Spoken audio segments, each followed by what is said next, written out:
folks, greetings at last. It's been a couple of weeks. No apologies offered. It just is, because you're kind of just watching the next one in the sequence. We haven't had a gap of 2 weeks. Anyway, kind of just lost my mojo. Let me leave it at that. But hopefully we're trying to get it back into gear again. And it's strange, because why lose it on a piece like this? Because this is probably developed into my favorite piece thus far, and then the bottom fell out. So this happens, and I'll try and get back into the swing of things. So what I thought of doing was not placing undue pressure of myself to get this completed today. So to give myself today and tomorrow to complete. Might not need all of it, but nevertheless, let's give it a go, and then hopefully get back into the full swing of things again next week. Anywho, so I have to reacclimatize myself with the energy of this piece, of course, and as always, I am walking straight back in fresh, without having paid much attention to this piece at all in the past couple of weeks. I think I'm going to give it line. I'm going to work with some Conte, some white Conte, and start just pulling in some flecks of energy, mostly in this part over here and down here. Maybe a little bit of white pastel as well, just to start pulling that energy in. I'll leave the acrylic side of things until tomorrow, until the finale type of thing. So I just want to start by just playing with this, really, and start getting myself back into the swing of it, starting to feel the flow again. That's kind of the most important part of this, so that I don't really drop the ball on taking this piece so far, and then just the bottom falls out, and oh well, we're kind of just tailing off here. No, I have to reacclimatize myself entirely with this piece. It deserves doing it that justice, I think. So I'm going to take the time today to do so, just to start feeling back into it, and feeling the sea breeze once again, feeling the nice cool water washing up over my feet, the sounds, the textures, just letting this thing flow. So I'll try and steer away from lots of talking today. I don't have much to say, really. So it's just about feeling into this piece once more, feeling its energy, its vitality, its strength.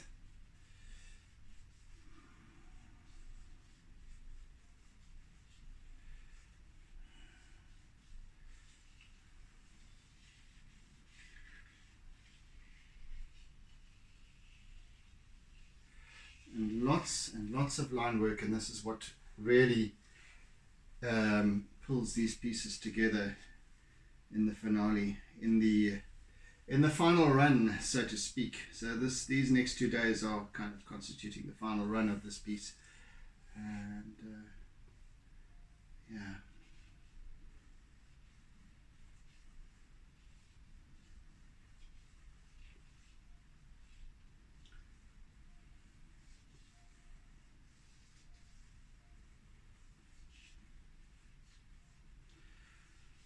I have to say it's not too difficult to start feeling into it again. It's pretty much it's as with all of my works that I've come to realize is that in letting go right at the outset, this piece has just remained dormant, and it just has still carried that energy that will carry it forth for years, generations, decades, generations, whatever to come. Wherever this piece might sit, might reside, in whichever home or wherever its home may be, it will continue to exude the same energies as what we're giving it now. And that's my wish, because it's timeless. The ocean is absolutely timeless, just as the mountains are. They're there forever. There's no questioning it. It just is. Right. What isn't so freaking timeless is some of these pastels that disappear. Had I used them all? No, not quite. But anyway, it's just they're definitely not timeless. They run out very quickly. I'd forgotten what I was running low on. I did get some more stock, just a couple more pieces of charcoal pastel that I needed just before the war.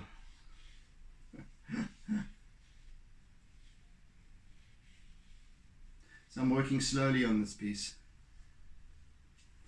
Yeah, it's landscapes change over time, and when I visit a place like this up the north coast, the Dolphin Coast as it became known as, this neck of the woods, Ballito, Salt Rock, Shaka's Rock, Umhlali, it's changed immeasurably. The landscape, in other words, has changed immeasurably over time, from when I was a child and came to visit a number of times. Not too often back then, because it was off the beaten track, very much so. Even Ballito was off the beaten track, and now it's this absolute metropolis. The place to be. Well, not for me, but it's just become so overgrown and grown up, and it's no longer this wonderful series of sleepy holiday resort villages that it once was. It's lost that appeal altogether, I think. It's now this seething hubbub of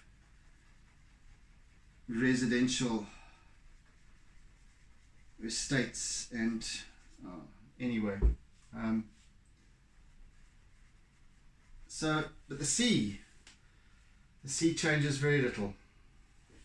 And of course and I shall be doing a series of pieces of this area, and because I had visited this spot specifically for the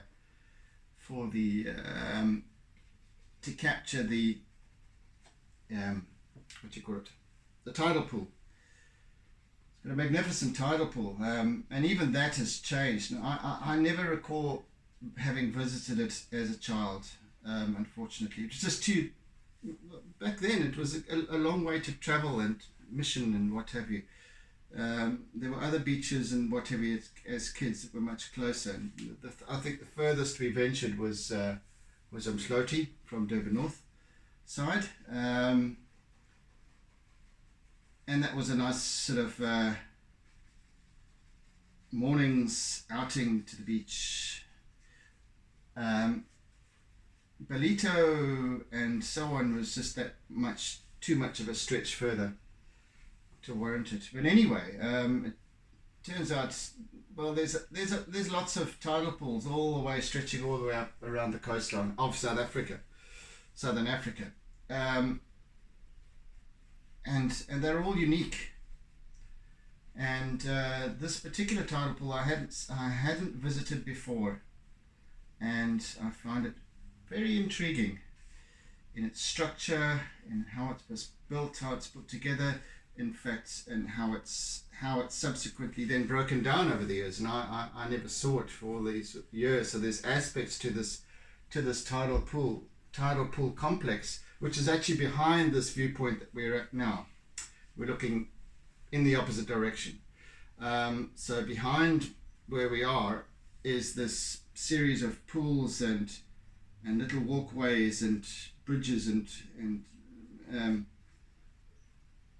little castle type things and structures. Wonderful. It must have been an absolute kids must have been ecstatic. I know I would have been as a child to come across this place and then to maybe visit it every year. How wonderful. I'm sure it was good enough for me, but wow, this place must have been just something else. Big sprawling pools and different levels and little, oh my god, interflowing. But there's parts of it that are broken down. There's a walkway. Was a walkway, that kind of a little jetty thing that's stretched out into the ocean, just out of picture actually, and that's tumbled down over time. I mean, of course, the wave action is relentless. So, when I say that this is timeless though, and yet at the same time as being timeless, it's never ever the same.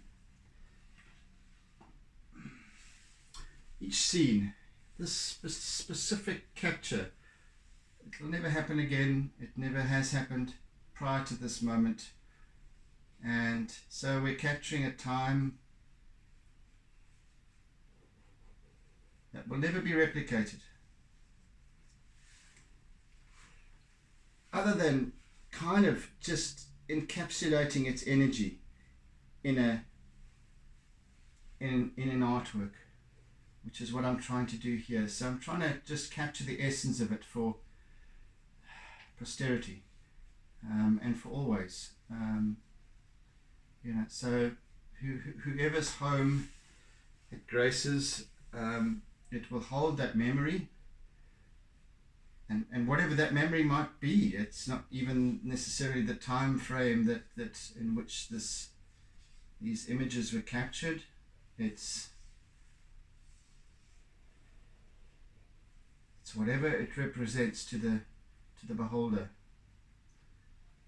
Whatever that essence is, that appeal. I'm working very slowly here, as you can see, and fairly methodically. I'm trying to capture. There's a very subtle.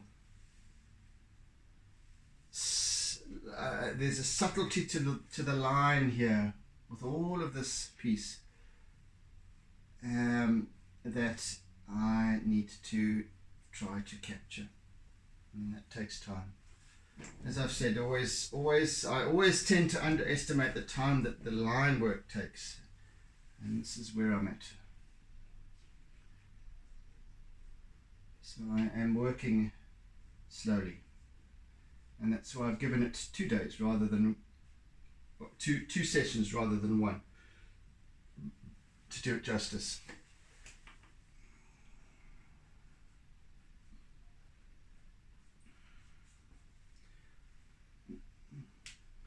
This is very slow work. This I am depicting these little infinitesimal flurries of foam that traverse the surface of this wave, this little wave as it builds, going along that way, as it starts to build over here, and then as it forms over the surface of the water, over the surface of the rocks, and then builds into this little curling wave. it starts to just crumble off at the end. But all of this is just, if you can imagine, underneath the surface here is this jumble of rocks and spongy seaweed and so on. Crabs clinging on, waiting for the wave to submerge and to see what it's left behind in terms of food.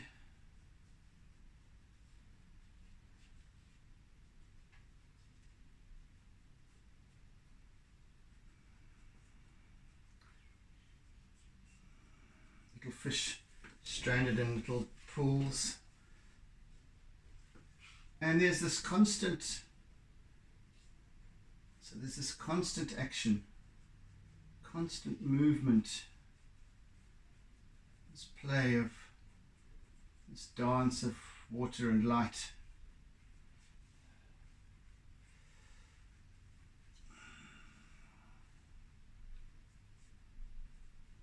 So, and the reason I didn't come back to tackle this again sooner is because I needed to be really ready to do it, to do it justice. I needed to be in the right kind of headspace.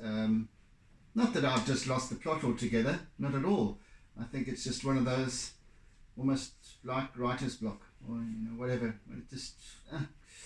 I just didn't have it, and I was just okay to let it be until such time as such time as it's back.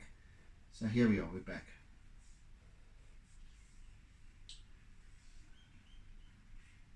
And these things happen now and again, and for whatever reason.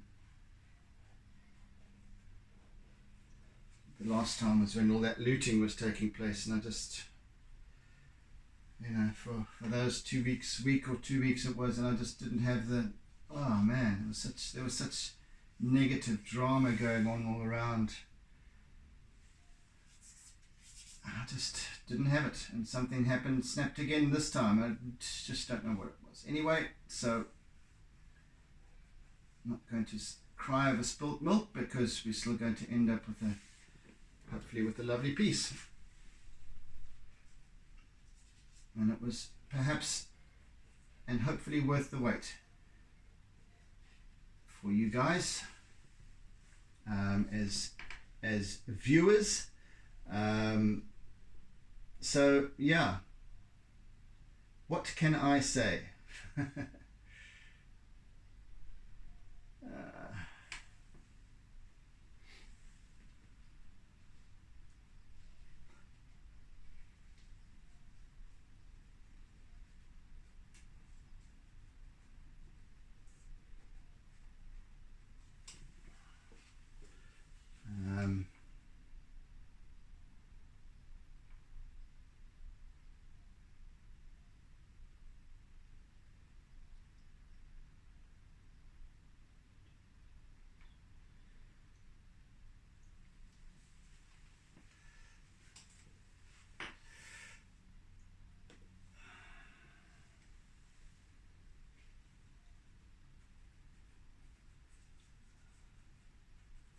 So I'm just using this little chip of the white pastel, and I am working very slowly with it, and just feeling the little swirls and flurries here of this.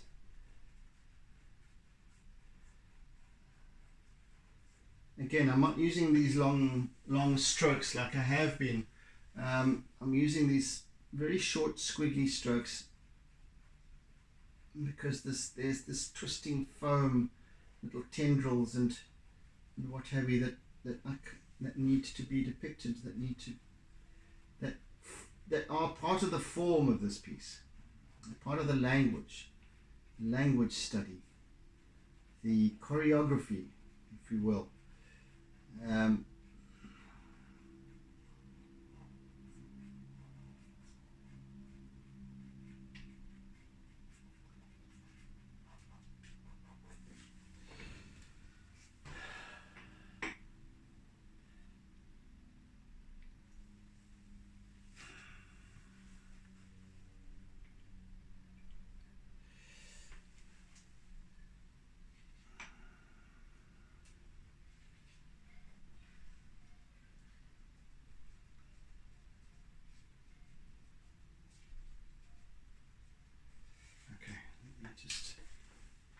start with a new one as well. Let's just peel the end off.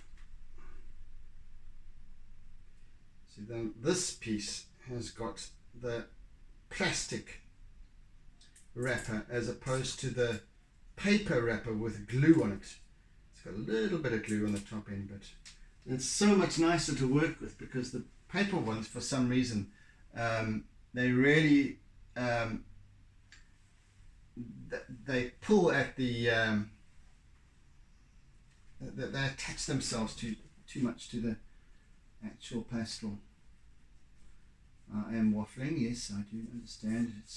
It's just an ongoing frustration with some of these pastels, and even though they are the same brand, the wrappers make all the difference.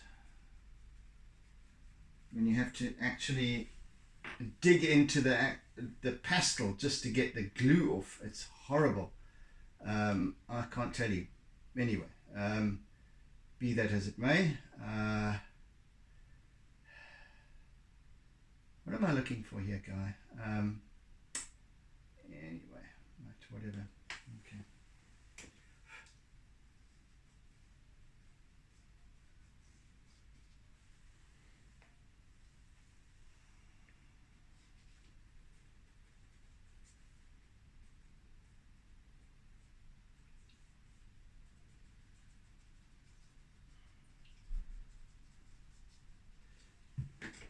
So I've already accomplished the majority of the broad, expansive strokes and line work, and this really now is just about pulling it together with the short bitty stuff.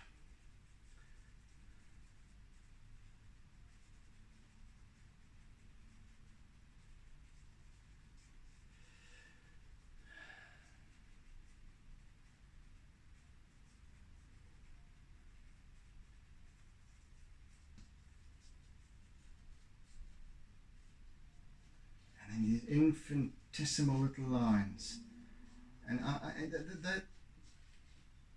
they're just, it's just virtually touching the surface, letting the pastel just come off onto the page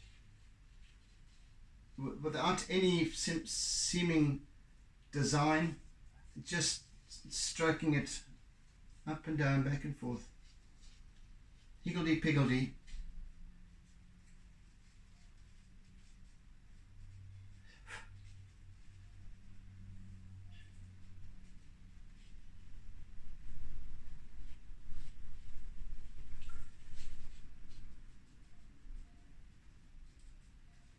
And now just also working with the flat end of the pastel.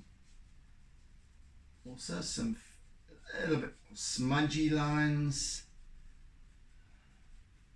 Again, no design to where I'm going. I'm just allowing this to allow my wrist, my hand, to my arm to follow wherever it seems to be required.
as I've said before time and again, and cannot reiterate enough, an artwork is a kind of a choreography, really. It's not just a capturing of an image. It has a flow to it, it has an energy to it, it has a soul to it, it has language, it has a story to tell, it has multiple stories to tell. In fact, for each viewer, for each person who is attracted to this piece, I think one has to be, we have to agree that one has to be attracted to an artwork in order for it to have some kind of appeal in the first place. But then once that is established, I think it becomes about the unique story that this piece tells each person that is attracted to it for whatever reason. So as I'm working, and if you are one of my followers, and I thank you for that, and as I'm working, this story will be unfolding for you just as much as it is for me in this process. Rather than just seeing it in its finished state, and or even just the daily progress that I post up. When you're actually watching this thing unfold in real time, or live, or if you're watching the video, it takes on a completely different character. Because it's like sitting through a movie. It's like sitting through a series. Let me put it that way. So you can't. There's no real. Well, you can sort of see the final episode and be done with it. You kind of get the gist of it. Or you can read the book, or you can But there's even with writing, even with a book, with a novel, you kind of have to pour your way through it in order to get the essence of it. And I guess once it's framed and it's sitting there on a wall somewhere in somebody's home, in an office, I don't know, and every time it's viewed with a new story, the new energy, and maybe it's a case of, in its form, it's bringing some kind of upliftment or something like that, in its telling. So yeah, an artwork has a story to it as well, just as much as a book does, be it in terms of in the word or pictorially. I picked up couple of my old Tintin books a week or so back, and I can remember when I first got these books, and I think I've only got about 5 or 6 Tintins, not by any means the whole set, but and I can just remember where I was at and the thinking and whatever when I actually received these books in the first place, and sitting there and reading through these stories, and how reading through it again in my 50s now, and it was which one had I read through, Flight 714, how it's changed for me, how I've changed, but yet that the essence of it is still there where I was at. So it's not so much about what the actual story is, it's about reminding oneself of an energy, of a feeling, of a place. And I think that's what music does for us. That's what writing does for us, storytelling, as much as art. as much as visual art, I should say.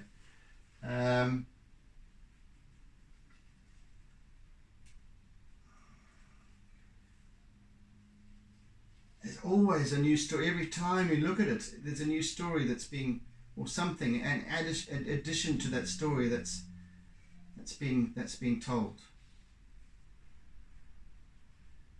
Just a little fleck of a wisp of spray might transport one somewhere in the moment, just in that moment, in that day, at that time. Another day is a different story. And I think that's the essence of investing in art. If you're going to invest in art, I think more than just being a valuable investment, I think art is, there's so much more to it than money. There's so much more to it, and artwork that is so very, very personal to each and every one of those who observe it. It makes them almost priceless.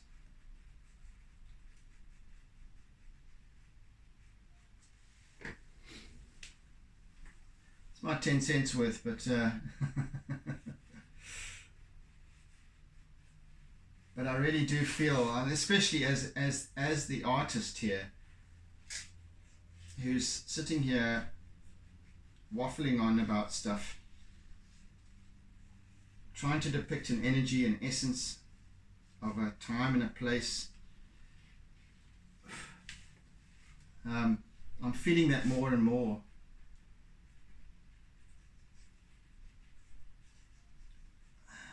For some people, investment in art is purely a fiscal thing. It's what will it be worth in 20 years or 50 years time. Yeah, there's that. There's also the daily appeal, and then they go and lock these things away, especially the incredibly valuable artworks, and they go and lock them away in a vault somewhere where they don't get seen. Those kind of artworks shouldn't be locked away. They should be in a museum. They should be in a place where they can be seen at any time.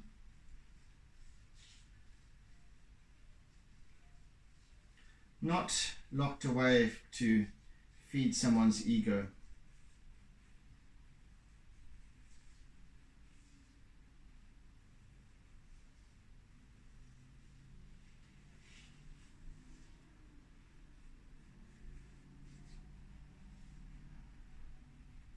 I would like to know that my artwork somehow brings joy and light and inspiration to people, wherever it might be, and not sitting with me either. So come on, people, call on your contacts. Rack your brains for some worthy art collectors, investors.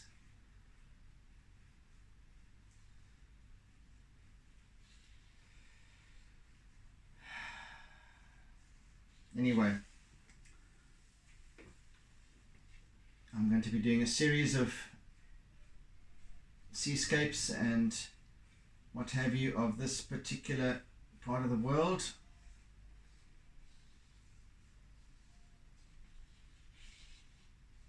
And this is kind of the first of them. No, it's not actually the first. Well, it's the first sort of this particular location, but I have done another couple of pieces of Ballito, which is further down around the corner there. This is more Umhlali Beach, Salt Rock, Shaka's Rock.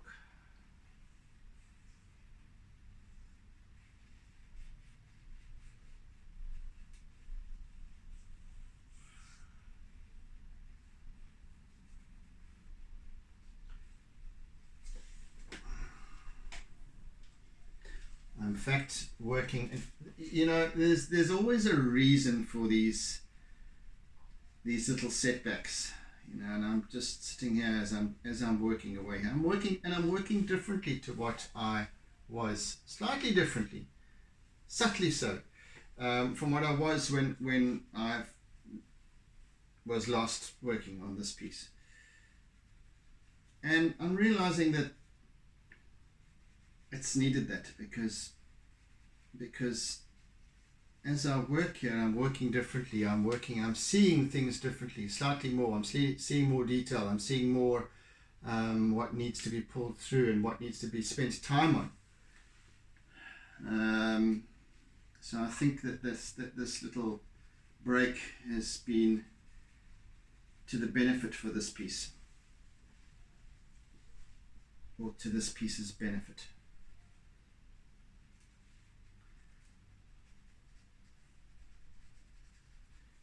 So there we have it. There's a little, let's bring some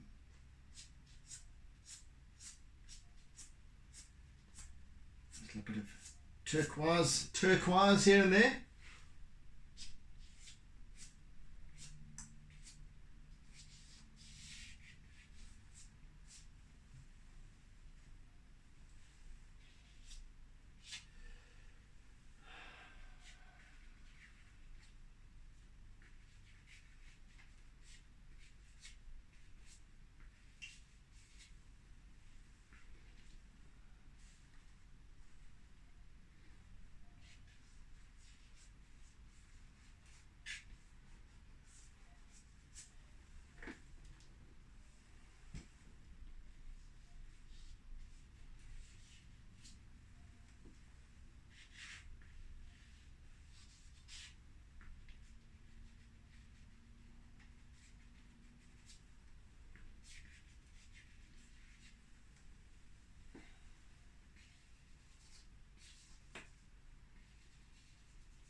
Oh, there is a lot of work to do, people. There is a lot of work still to be done.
I fear that these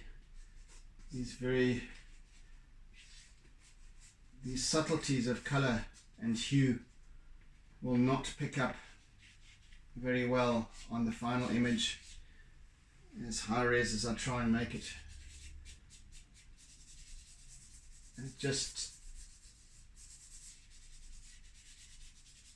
The nuances are just too fine. However, they do pick up pretty well on print, though, I must admit, on a high resolution print. They pick up very nicely these subtle changes in color and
yes, there are certainly a number of subtleties and nuances that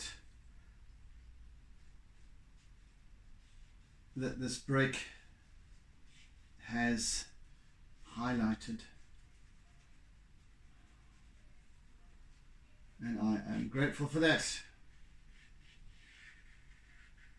So this is why I always am very accepting of any breaks in transmission, delays, whatever they might be, for whatever their reason. I think that they should be embraced, and I do, because I think that this piece will benefit endlessly from that.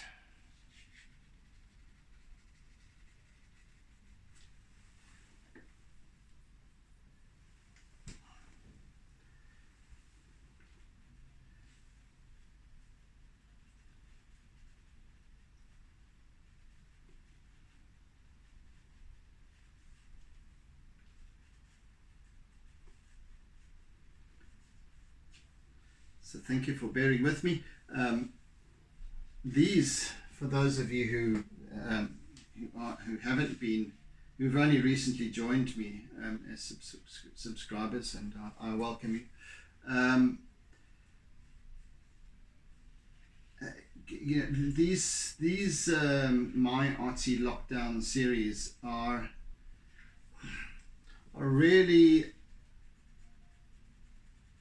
they're not necessarily about tutorials. I'm not teaching,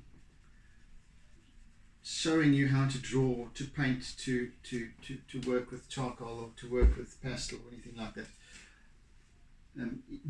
Even though I do always share my techniques and why I'm doing what I'm doing, that's a given.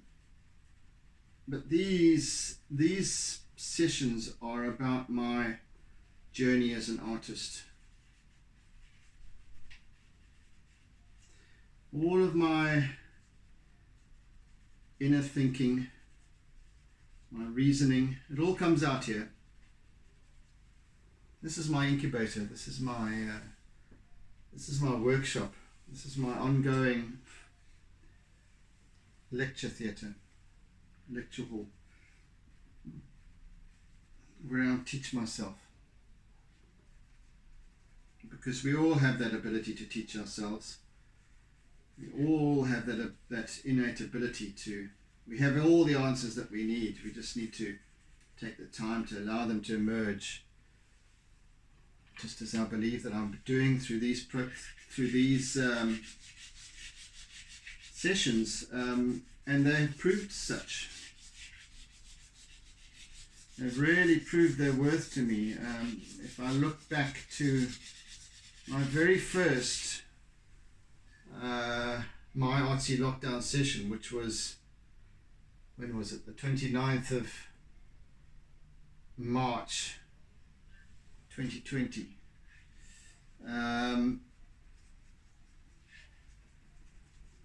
And already I had accomplished a proper body of work. There's no question of that. But these sessions have allowed me to explore and dissect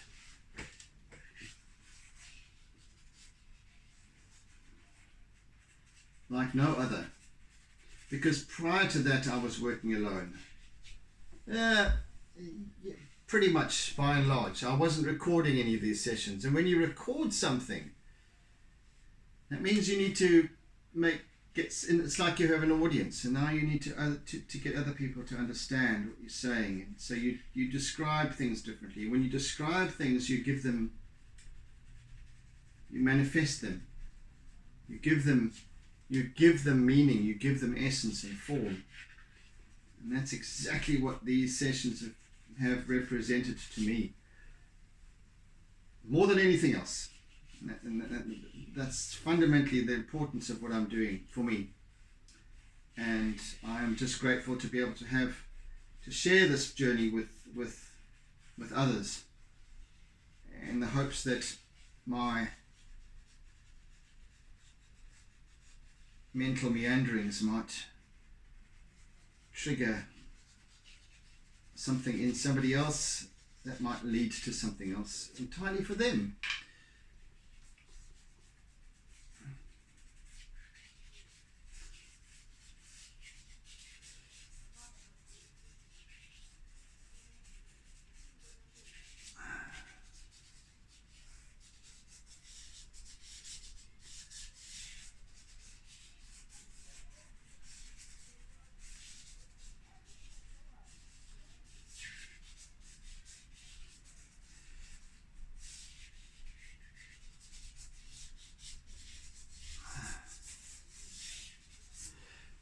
It's very important. It's very, very important. And for us to have these kinds of realizations for ourselves, and even as you sit there maybe listening to what I'm saying, maybe you're doing something else, maybe you're just sitting watching, having coffee or eating a sandwich. Maybe you're doing something else as well, and this is kind of on the go in the background. I don't know, whatever it is. It's lovely to hear about these things. I'd love to hear back and get some feedback as to what you guys do. While I know a good couple of you watch these sessions during your lunch breaks. But I'd like to think that somewhere along the line I maybe trigger a thought process for you, and that leads to some possibility, whatever it might be. I'm not looking to get people to, even if you're artists as well, visual artists, and even if you are, doing charcoal drawing or your pastel drawing, whatever it is, even then it's about exploring your own uniqueness as an artist. I'm not trying to emulate anybody. I'm not trying to copy anyone's style. I have no interest in doing so. However, I do enjoy really watching other people in their processes, because it's something about watching those other people, other artists in their journey, triggers something in me. It's a mirror. It's always going to be a mirror.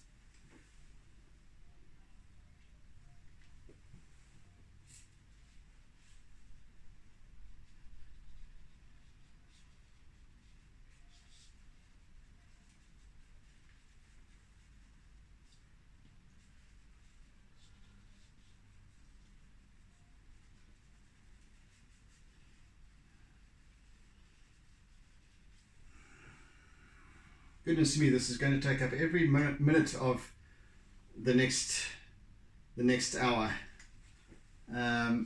tomorrow as I finish off.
Righty-ho.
Right, we are getting there.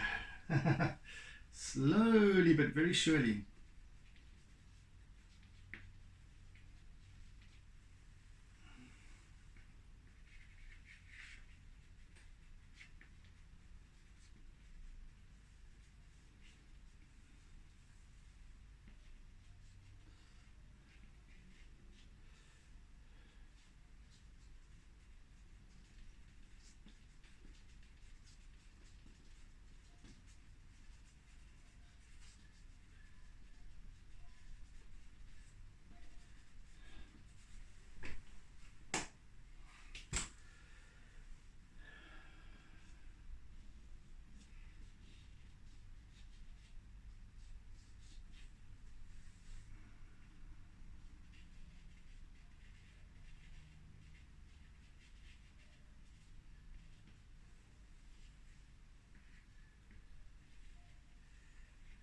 This is really a series of subtleties.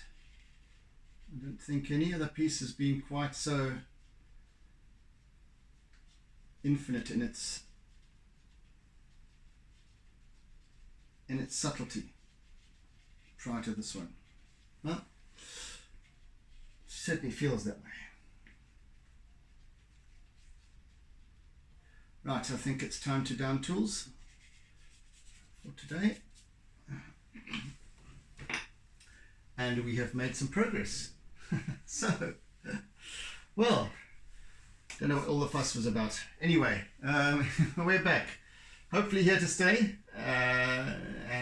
So thank you for joining. Thank you for bearing with me. Thank you for caring. Your comments along the way and so on and so forth. Encouragement. I really do appreciate it. Offline, that is. So, yes, we're back, and with being back, I wish you oodles and oodles of toodles, and do tune in again tomorrow. So we should be back in the running again properly from next week. with a new artwork, but let's get this one finished tomorrow. So yeah, anyway, have a fantastic day further, and hope to catch you again soon. So take care, guys. Be good, be safe, and see you again on the morrow. Bye. Loads and loads and loads of doodles.